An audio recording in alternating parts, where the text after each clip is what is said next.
আসসালামু আলাইকুম। বাংলাদেশে যে ভোলাটাইল একটা পরিস্থিতি, যে অনিশ্চিত একটা পরিস্থিতি সৃষ্টি হয়েছে, এটা যদি আপনি বুঝতে চান, আপনার একটা ছোট্ট ভিলেজ পলিটিক্স যদি বোঝেন, তাহলে ভিলেজ পলিটিক্সের সাথে ইন্টারন্যাশনাল পলিটিক্স মোটামুটি সিনারিওটা মিলে। আপনারা দেখবেন, ধরেন একটা গ্রামে খুব ধনী একজন মানুষ আছে, সে কিন্তু ওই মেম্বার ইলেকশন করে না। মেম্বার ইলেকশন যারা করে, তাদের দুই পার্টি তিন পার্টি যারা থাকে, সবার সাথে সে সম্পর্ক ভালো রাখে, সবাইকে সে ফান্ডিং দেয়, এবং যে মেম্বার হয় সেই তার কথার বাইরে যায় না। এখন বিশ্ব রাজনীতিতে আমরা যে ডেমোক্রেসি প্র্যাকটিস করি, এই ডেমোক্রেসি তো, weather it is a village level democracy, national level democracy, international democracy, যে ধরনের ডেমোক্রেসি হোক না কেন, এখানে মানি পাওয়ার কাজ করে। এখানে ডিপ স্টেট বলতে একটা কথা থাকে। ডিপ স্টেট মানে হচ্ছে, তারা আসলে সরাসরি এমপি, মিনিস্টার, প্রেসিডেন্ট হবে না, বাট তাদেরকে তারা নিয়ন্ত্রণ করবে। ইভেন আমেরিকাতে বা ইংল্যান্ডে যারা প্রাইম মিনিস্টার হয়, এরা ইসরায়েলের সাথে লিঙ্ক না রাখলে তারা সহজে প্রাইম মিনিস্টার হতে পারে না। এই জন্য দেখবেন এসব দেশও ইসরায়েলের বিরুদ্ধে, সে যদিও জানে যে এটা নৈতিক না, কিন্তু এই মিডিয়াতে এসে সরাসরি ইসরায়েলের বিরুদ্ধে কথা বলবে না। এখন বাংলাদেশে যে সরকার, আমরা বললাম যে সকল দলের সমন্বয়ে সবার মতামতের ভিত্তিতে ডক্টর ইউনূসকে ক্ষমতা দেয়া হয়েছে। এখন ডক্টর ইউনূসের উপরে যখন সবার আস্থা থাকবে, ডক্টর ইউনূস যখন উনি একদম ওপেনলি, ফ্লেক্সিবলি, স্বাধীনভাবে কাজ করতে পারবে, তখন তার উপরে যদি কেউ প্রভাব বিস্তার করতে না পারে, তাহলে কিন্তু ওরা ক্ষতিগ্রস্ত হবে। আওয়ামী লীগ সামনে, বা ভারত, যে ভারতের যে আধিপত্য, এটা আগে আওয়ামী লীগের মাধ্যমে বিস্তার করত। এখন বর্তমানে যদি আওয়ামী লীগকে তাদের আবার আনতে হয় বা ভারতের প্রভাব বিস্তার করতে হয়, আমাদেরকে বুঝতে হবে যে তারা কিভাবে করবে। তিনভাবে করে। একটা হচ্ছে সরাসরি ফুট সোলজার, যাদের পাওয়ার আছে, এটা হচ্ছে আর্মি। সেকেন্ড হচ্ছে পলিটিক্যাল একটা পার্টি, যেটা, যে একটা দেশের 3-4টা পলিটিক্যাল পার্টি থাকলে কোন পলিটিক্যাল পার্টিটা কম্পারেটিভলি দুর্নীতিগ্রস্ত, অর্থাৎ তারা দুনিয়াবি চিন্তা করে, তারা ক্যাপিটালিস্টিক চিন্তা করে, টাকার চিন্তা করে, ওদেরকে আমি কিভাবে কলুষিত করতে পারবো। আর 3 নম্বর হচ্ছে সুশীল সমাজ বলে যারা শিক্ষিত বেশ্যা আছে, এই শিক্ষিত বেশ্যাদেরকে টাকা দিয়ে কিনে ফেলে জনমত তৈরি করে। যেমন আমাদের ওই মাসুদ কামাল নামে একজন আছে, এরপরে এই যে ডক্টর কলিমুল্লাহ, উনি একজন আছে, এরকম কয়েকজনকে। এবং এখন বিভিন্ন দেশে মিডিয়াতে আপনি দেখবেন আওয়ামী লীগের লোকজন প্রচুর মানে সরব, ওদেরকে অলরেডি গত 6 মাসে ট্রেন্ড আপ করা হয়েছে। আপনি একটা পোস্ট দিবেন, দেখবেন নিচে 10টাই খুব সভ্যভাবে, আগে তো আওয়ামী লীগের লোকজন কমেন্ট করতে জানতো না, এখন ওদেরকে সভ্যভাবে কমেন্ট করতে, মানে জনমত তৈরি করার জন্য একটা পোস্ট যখন আপনি দিবেন ডক্টর ইউনূসের পক্ষে, ওখানে 50টা কমেন্ট আগে সাথে সাথে 1 ঘন্টার মধ্যে আসবে, যেগুলা ইনডাইরেক্টলি অন্য একটা মানুষ যে তার মতামত দিতে যাবে নিরপেক্ষভাবে, তাকে প্রভাবিত করতে পারে। এখন এই তিনটাই তারা ভারত চেষ্টা করবে। প্রথম চেষ্টা করবে যে বিএনপির মধ্যে, যেহেতু বিএনপি সামনে ক্ষমতায় আসবে, ওদের সাথে লিয়াজু করে ওদের মধ্যে থেকে বিএনপির যে একটা দল বের করবে যারা আসলে করাপ্ট, অথবা যাদের কোনো উইকনেস ভারতের কাছে আছে। আপনারা জানেন আমাদের ন্যাশনাল ডাটাবেস পুরোটাই ভারতের হাতে আছে, কে কি করে না করে। তো এরকম নারীগঠিত বিষয় নিয়ে, যেমন আসিফ নজরুলের বিষয়ে কথা আসছে, যে আসিফ নজরুল যদিও দেশপ্রেমিক, যদিও ভালো কাজ করতে চায়, কিন্তু তার দুর্বলতা রয়ে গেছে ডিজিএফআই এবং রয়ের কাছে। এর মাধ্যমে আসিফ নজরুলকে ব্ল্যাকমেল করা হচ্ছে বলে অনেকে মতামত দিচ্ছে।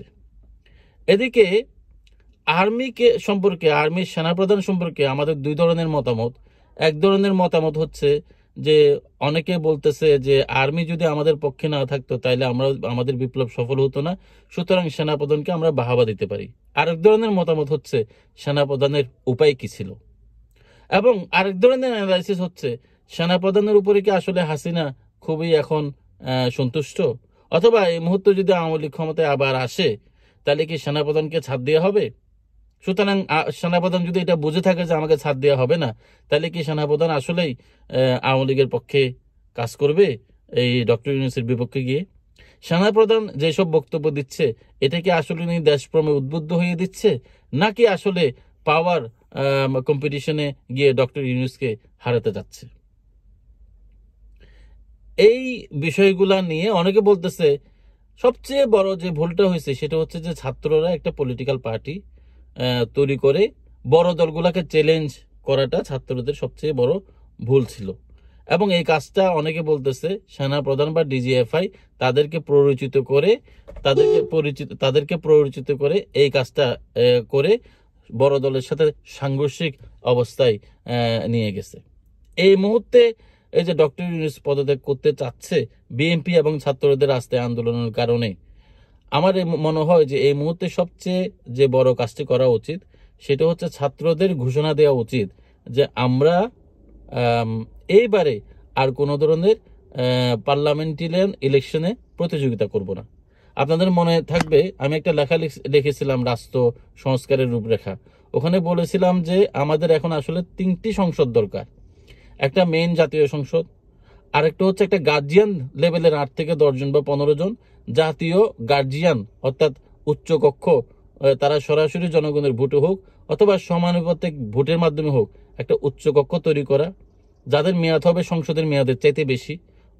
আর আরেকটা হচ্ছে ছায়া কক্ষ, শেডু পার্লামেন্ট, যেটাতে শুধুমাত্র তরুণ সমাজ বিভিন্ন জেলা থেকে ইলেকশনের মাধ্যমে তারা 21 থেকে 30 বছরের তরুণরাই এমপি হবে এবং তাদেরকে ভোট দিবে 21 থেকে 30 বছরের তরুণরাই। এই তরুণদের যে পার্লামেন্ট হবে তারা আসলে কোনো আইন পাশ করতে পারবে না, কিন্তু বিভিন্ন ডিবেট করে ওদের মাধ্যমে যে ওদের ওখান থেকে যে পার্লামেন্টারিয়ান যে আইনগুলো আসবে, ওরা যে প্রস্তাবনাগুলো দিবে, ওখান থেকে উচ্চকক্ষে যাবে। উচ্চকক্ষ যদি এটা পারমিট করে, ওখান থেকে জাতীয় সংসদে গিয়ে জাতীয় আসল যে সংসদ, তারা ওখানে ডিবেট করে আইন অনুসারে আসবে। তাইলে তরুণ এবং এখন যে পুরান যে রাজনৈতিক দল তাদের মধ্যে সংঘর্ষটা হবে না। পুরান রাজনৈতিক দল সবসময় চাপে থাকবে যে তরুণরা তা আসলে ওদের পার্লামেন্টে সরগরম থাকে, ওদের পার্লামেন্টে নতুন নতুন ক্রিয়েটিভ ইনোভেটিভ চিন্তা ভাবনা আসে, আমরা তো করতে পারতেছি না, তখন তারাও ভালোর দিকে যাবে। তাহলে সংঘর্ষ এড়িয়েই দেশের স্বার্থে সবাই একসাথে কাজ করতে পারত। এখনো সময় আছে, যদি এনসিপি ভেঙে দিয়ে তারা বলে যে আমরা ইলেকশন করব না, ওদেরকে তো স্নেহের জায়গায় সবাই সামনে রাখছে, সম্মানের জায়গায় রাখছে, ওদের উচিত হয় নাই কখনো বিএনপি বা জামাত বা কোনো কারোর সাথে কম্পিটিশনে গিয়ে, মানে সবকিছু আসলে খুব রেপিড গতিতে আপনি ফোর্স দিয়ে বিপ্লব করতে পারবেন, ফোর্স দিয়ে ডেমোক্রেটিক ম্যাচুরিটি আপনি আনতে পারবেন না, এটা সময় লাগে। ওরা যদি এরকম ছায়া সংসদে থাকার পরে ওখান থেকে যখন 30 উপরে চলে যাবে, তখন তারা পার্লামেন্টে বা মেইন যে পার্লামেন্ট ওখানকার ইলেকশন তখন তারা করুক।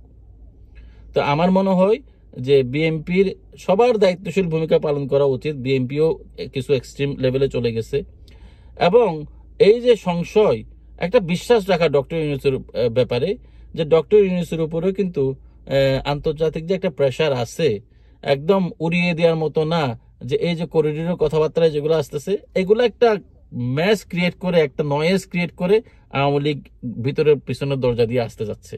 ডক্টর ইউনূস যত কথাই বলেন, ওনারা টাকা পয়সা বা স্বার্থের জন্য নিজের দেশ বিক্রি করবে না। ওনার পলিটিক্যাল যদি কোনো ধরনের ইমেচিউরিটি থাকে, অতটুকু ইমেচিউর উনি হবেন না। উনি যদি বাংলাদেশ, শুনেন আমি আপনাদেরকে বলি, সামনে কিন্তু উনি ইউএন এর প্রেসিডেন্ট হওয়ারও কিন্তু একটা চান্স আছে। তো উনি কিন্তু ওনার যে অবস্থান ওখান থেকে ডাউনগ্রেড করে বাংলাদেশের দায়িত্ব নিছে। উনি বাংলাদেশের উপদেষ্টা থাকলেও না থাকলেও ওনার ব্যক্তিগত জীবনে কিচ্ছু যায় আসে না। এজন্য চিটং পোর্ট বা করিডোর এগুলা নিয়ে আপনাদের সংশয় থাকলে ওনার সাথে গিয়ে আপনারা কথা বলবেন। রাস্তায় কথা বলে, মিডিয়াতে গরম করে সরকারের বিরুদ্ধে কথা বলে আপনারা যেটা করছেন রাজনৈতিক দল হিসেবে, আপনারা খুব বাজে কাজ করছেন এবং দেশের মানুষ আমরা আপনাদেরকে পর্যবেক্ষণ করছি। ধন্যবাদ।